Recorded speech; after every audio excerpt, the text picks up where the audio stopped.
vai participar do Fórum da Água esse ano, primeira vez que acontece na América Latina, no Hemisfério Sul. É um fórum importante, tendo em vista que nós temos um problema sério com relação a recursos hídricos, né? A ideia é compartilhamento de recursos hídricos.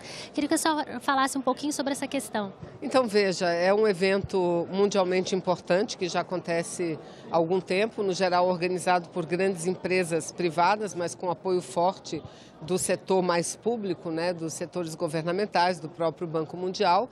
E pela primeira vez nós teremos um fórum na região que detém a maior reserva de água de superfície, água doce de superfície do planeta. E nós vamos ter a oportunidade de mostrar ao mundo aquilo que nós já estamos cansados de dizer, que nem mesmo as regiões ricas, né, e detentoras de grandes reservas hídricas estão isentas de crises hídricas. E o problema está aqui em Brasília, o fórum vai acontecer aqui. Brasília já vive uma escassez de água já tem alguns anos, não é? Várias regiões outras do Brasil, que não apenas o Nordeste, também o Sudeste, determinadas áreas do Sul, sofrem problemas de escassez. A minha região Norte, que é banhada pelos maiores rios do planeta, também vive esse problema. A gente tem água e abundância, mas as pessoas ainda não são abastecidas com água potável, né?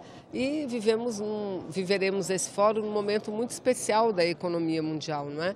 Porque é um momento de recuperação de crise e que alguns países ainda estão afundados numa crise grave, não é? Que é o caso do Brasil, e que quando a gente vive essas crises, quem mais sofre são exatamente as políticas ambientais, e aí eu colocaria a água no meio, porque voltam a surgir aquelas velhas ideias de privatização do setor de saneamento, privatização do setor da água, ou seja, privatizar recursos hídricos. Eu acho que esse tem que ser o grande tema. Será que esse é o futuro do mundo? Isso é o melhor para o mundo? Ou isso vai fazer apenas com que se aprofunde as desigualdades sociais, sobretudo as desigualdades quanto ao acesso da água, que deveria ser um bem gratuito e um bem garantido indiscriminadamente a toda a população do mundo.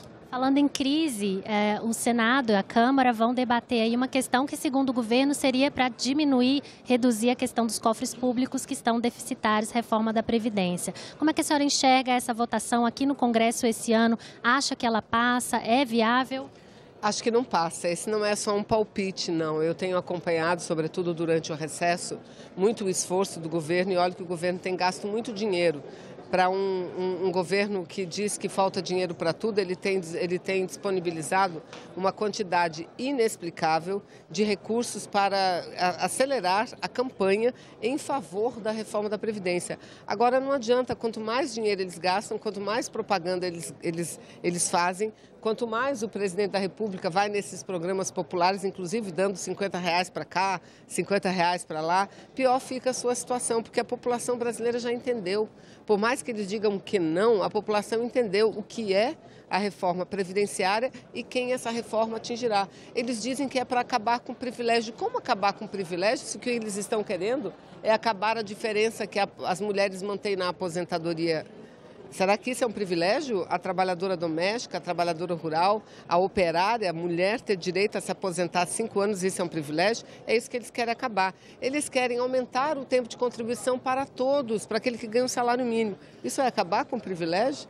Ou seja, aumentar a idade para a aposentadoria é uma reforma extremamente perversa. A população percebeu isso, por isso é que eu tenho o sentimento de que grande parte da sua base, da base de sustentação, não aceitará votar a reforma da Previdência esse ano. Não porque discorde do conteúdo, eles concordam. Há entre eles uma concordância na retirada, na subtração dos direitos do povo mais pobre. Mas eles não votarão porque têm medo das eleições. Têm medo de votarem a favor da reforma da Previdência e depois não voltarem para o Congresso Nacional.